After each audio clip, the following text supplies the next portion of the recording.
Siapa sangka Malaysia yang dulu dikenal sebagai negara agraris, kini menjadi salah satu pemain utama dalam industri semikonduktor dunia.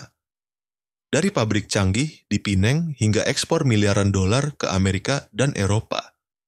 Tapi, bagaimana Malaysia bisa sukses? Apa rahasia di balik kehebatan mereka? Dan apakah Indonesia bisa meniru jejak ini? Semua jawabannya ada di video ini. Pemain utama di industri chip dunia. Malaysia bukan sekadar negara wisata atau penghasil kelapa sawit. Negara ini kini menjadi salah satu pusat manufaktur semikonduktor terbesar di dunia. Industri chip Malaysia menyumbang lebih dari 13% dari total produksi semikonduktor dunia. Ekspor produk semikonduktor Malaysia mencapai lebih dari 120 miliar dolar per tahun. Lebih dari 50 perusahaan teknologi global, termasuk Intel, AMD, TSMC, Broadcom, dan Infineon, memiliki pabrik besar di Malaysia. Kenapa industri chip ini begitu penting? Semikonduktor adalah otak dari semua perangkat elektronik yang kita gunakan setiap hari. Ponsel dan laptop mobil listrik dan kendaraan pintar, kecerdasan buatan, AI, sistem pertahanan militer satelit, dan komunikasi global. 2. Rahasia sukses Malaysia. Langkah cerdas selama 50 tahun. Bagaimana Malaysia bisa mencapai level ini? Semua berawal dari strategi visioner mereka sejak tahun 1970-an. 1. Mendirikan Free Trade Zone, FTZ, di Penang. Pada tahun 1972, Malaysia melihat peluang besar di industri teknologi dan mulai mengundang perusahaan asing untuk membangun pabrik di zona ekonomi khusus tanpa pajak besar.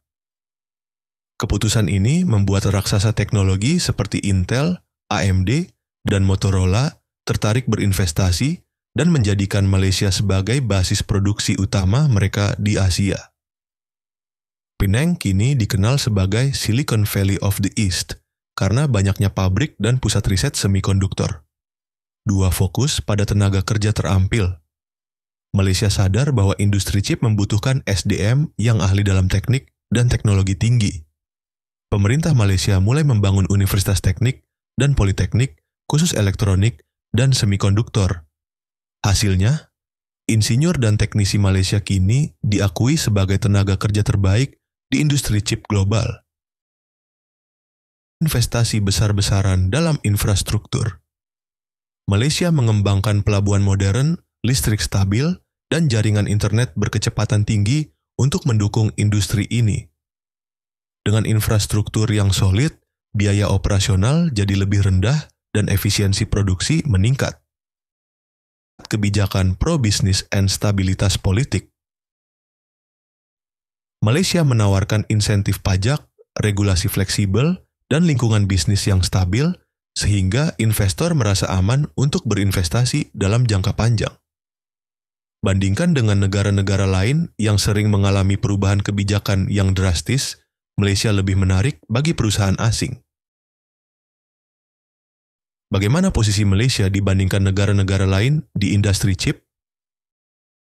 Taiwan, TSMC, dan Korea, Samsung, masih mendominasi desain dan fabrikasi chip tingkat tinggi. Malaysia unggul dalam sektor assembly, testing, dan packaging chip yang merupakan tahap penting dalam rantai pasokan semikonduktor. China sedang berkembang pesat, tapi masih menghadapi sanksi dari Amerika Serikat. Malaysia kini menjadi pilihan utama bagi perusahaan Amerika dan Eropa sebagai alternatif selain China. 4. Tantangan besar. Meskipun sukses, Malaysia menghadapi tantangan besar yang bisa mengancam dominasinya di industri ini. Ketergantungan pada perusahaan asing. Jika Intel atau TSMC memutuskan pindah, ekonomi Malaysia bisa terguncang. Persaingan ketat dari Vietnam dan India. Kedua negara ini mulai meniru strategi Malaysia dengan memberikan insentif besar untuk industri semikonduktor. Kurangnya R&D dan inovasi chip lokal. Malaysia lebih kuat di manufaktur, tapi masih lemah dalam pengembangan chip buatan sendiri. 5. Apa yang bisa dipelajari Indonesia? Jika kita mau belajar dari strategi mereka, langkah yang harus diambil Indonesia, membangun free trade zone khusus semikonduktor seperti di Pineng, investasi besar-besaran dalam pendidikan dan tenaga kerja teknik, menawarkan insentif pajak untuk menarik perusahaan chip dunia, mengembangkan ekosistem R dan D agar kita bisa menciptakan chip sendiri, memperkuat kerjasama dengan Taiwan, Korea, dan Amerika Serikat di industri semikonduktor. Malaysia telah membuktikan bahwa negara Asia Tenggara bisa menjadi superpower di industri chip dunia. Sekarang pertanyaannya, apakah Indonesia bisa menyusul? Apa pendapat kalian? Tulis di kolom komentar. Jangan lupa like, share, dan subscribe untuk video menarik lainnya. Sampai jumpa di video berikutnya.